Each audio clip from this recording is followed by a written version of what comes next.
जय श्री राम। आप सभी का बहुत बहुत स्वागत है मेरे यूट्यूब चैनल गणित के ज्ञाता पर।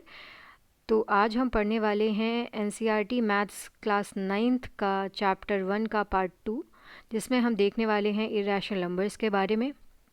प्रीवियस वीडियो में हमने देखा था rational numbers, natural numbers, integers and whole numbers के बारे में। इरेशनल नंबर्स क्या होते हैं? Irrational numbers are the numbers which can not be expressed in the form of p divided by q, where p and q are integers and q is not equal to 0.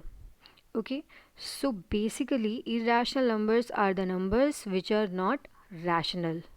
ठीक है, क्योंकि rational number में हमने देखा था कि rational numbers को p by q के फॉर्म में डिनोट कर सकते हैं हम। अभी हम देखेंगे इरेशनल नंबर्स के कुछ एग्जांपल्स। तो हमने लास्ट टाइम भी जब पढ़ाया था लास्ट वीडियो में, तो बताया था इरेशनल नंबर्स क्या क्या होते हैं। तो इरेशनल नंबर्स के एग्जांपल्स में हम लिख सकते हैं √3, √5, √7, √2 और सो ऑन। ओके, तो अभी हम देखेंगे रियल नंबर्स के बारे में। रियल नंबर्स क्या होते हैं? तो रियल नंबर्स वो सारे के सारे नंबर्स होते हैं जिनको हम नंबर लाइन पे डिनोट कर सकते हैं या लोकेट कर सकते हैं। तो numbers which ever can be located on the number line, they are all real numbers. ठीक है, तो हम जैसे 1, 2, 3, 0, 1/2, 2/3 ये सारे नंबर्स को नंबर लाइन पे डिनोट कर सकते हैं।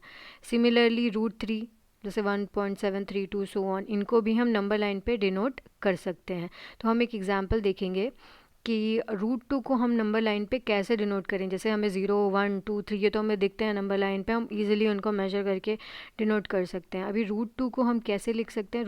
तो √2 को हम लिख सकते हैं √1 + 1 विच इज़ √1² + 1²। अगर हम पाइथागोरस थ्योरम याद करते हैं, तो पाइथागोरस थ्योरम में हमें पता है कि किसी भी राइट एंगल ट्राइंगल में हाइपोटेनस स्क्वायर इक्वल्स टू होता है base square plus perpendicular square. तो अगर हम बेस को एक राइट एंगल ट्राइंगल ड्रॉ करते हैं जिसमें हम बेस लेते हैं 1 यूनिट का और परपेंडिकुलर लेते हैं 1 यूनिट का, तो हमें हाइपोटेनस मिलता है √2 यूनिट का। तो अभी हम ये ट्राइंगल ड्रॉ करेंगे अपनी नंबर लाइन पे। तो हम नंबर लाइन बना रहे हैं जिसमें हमने 1 यूनिट की डिस्टेंस पे लेफ़्ट साइड में एंड राइट साइड में नंबर्स लिखे हैं। ठीक है, सिमिलरली हम -1/2, 1/2 भी डिनोट कर सकते हैं। तो हम देख रहे हैं कि रैशनल नंबर्स को भी हम नंबर लाइन पे डिनोट कर सकते हैं। अभी हमने बेस लिया नंबर लाइन पे 1 यूनिट का, उससे परपेंडिकुलर ड्रॉ किया हमने 1 यूनिट का, तो जो भी हमारी हाइपोटेनस आएगी उसकी लेंथ होगी √2। तो अगर हम 0 को सेंटर मानते हुए एक √2 की रेडियस में एक आर्क ड्रॉ करते हैं, तो वो आर्क जहाँ भी नंबर लाइन को इंटरसेक्ट करती है वो पॉइंट हमारा होता है √2। तो अभी हम देखेंगे दूसरा एग्जाम्पल जिसमें हम लोकेट करेंगे √3 को ऑन द नंबर लाइन। तो √3 को भी हम सिमिलरली ही नंबर लाइन पे डिनोट करेंगे। √3 को हम लिख सकते हैं √2 + 1, जिसको हम लिख सकते हैं √2 स्क्वायर, √2² + 1²। अब हम square on the both side, तो हमें मिलता है √3² इक्वल टू √2² + 1²। तो अगर हम अभी एक राइट एंगल ट्राइंगल ड्रॉ करते हैं जिसमें हम बेस लेते हैं √2 यूनिट का और उस पर परपेंडिकुलर ड्रॉ करते हैं अगर 1 यूनिट का, तो हमको हाइपोटेनस मिलता है √3 यूनिट का। अभी हम वापस एक नंबर लाइन ड्रॉ करेंगे जिसमें हम राइट साइड और लेफ्ट साइड में नंबर लिखेंगे 1 यूनिट के डिस्टेंस पे।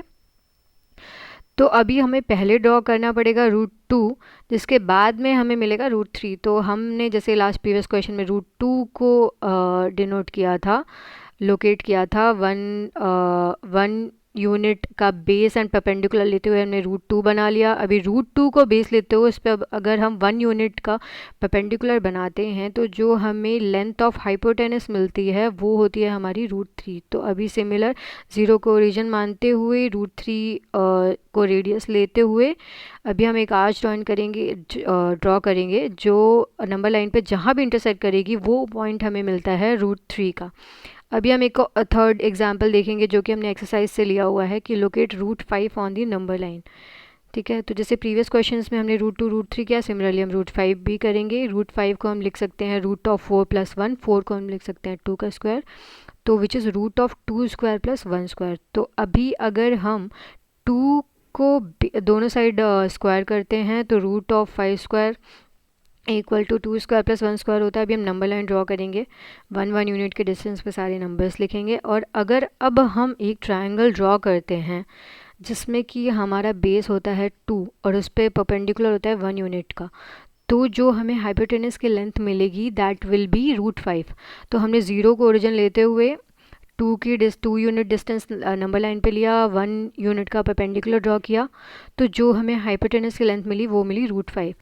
तो अभी हम 0 को ओरिजिन मानते हुए √5 आर्क रेडियस का एक आर्च लेंगे जो इंटरसेक्ट करेगा √5 पे नंबर लाइन को। तो अभी हम देखेंगे रियल नंबर्स को। रियल नंबर्स हमें ऑलरेडी पता है कि वो सारे के सारे नंबर्स होते हैं जिनको नंबर लाइन पर डिनोट कर सकते हैं। तो वो कौन कौन से नंबर्स होते हैं? हम रैशनल नंबर को नंबर लाइन पर डिनोट कर सकते हैं, इरेशनल नंबर्स को नंबर लाइन पर डिनोट कर सकते हैं, हम इंटीजर्स को नंबर लाइन पर डिनोट कर सकते हैं, ठीक है। और हम होल नंबर्स को नंबर लाइन पे डिनोट कर सकते हैं, हम नेचुरल नंबर्स को नंबर लाइन पे डिनोट कर सकते हैं। जो वो पांचों टाइप के नंबर्स जो हमने फर्स्ट पार्ट ऑफ वीडियो में देखे थे, वो सारे के सारे नंबर्स को हम नंबर लाइन पे डिनोट कर सकते हैं। अभी हम रियल नंबर्स को एक वेन डायग्राम के फॉर्म में देखेंगे, जिससे हमें और इजी हो जाएगा कि ये स्टेटमेंट्स को देखने के लिए या स्टेटमेंट्स को जस्टिफाई करने के लिए कि कौन से number like all whole numbers are natural numbers और all natural numbers are rational numbers, ये सारे स्टेटमेंट्स को हमें ईजी हो जाएगा। तो हमने अगर एक बॉक्स लिया है जिसको हम बोलते हैं रियल नंबर्स का बॉक्स है, उसमें नेचुरल नंबर्स का हमने छोटा सा सर्कल बनाया है जिसको 1 2 3 सारे एक्सक्लूसिव ऑफ 0 होते हैं, 0 इंक्लूड नहीं होता। सिर्फ 0 इंक्लूड करने के बाद वो सारे हो जाते हैं होल नंबर्स। तो होल नंबर्स बट और सारे के सारे नेचुरल नंबर्स होल नंबर्स होते ही हैं।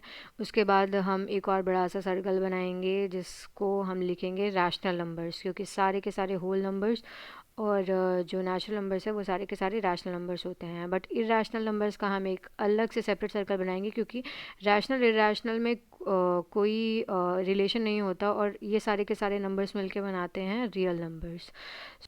तो ये थी आज की क्लास। अगर आपको मेरा वीडियो पसंद आया है तो please like my video and subscribe to my channel. जय श्री राम।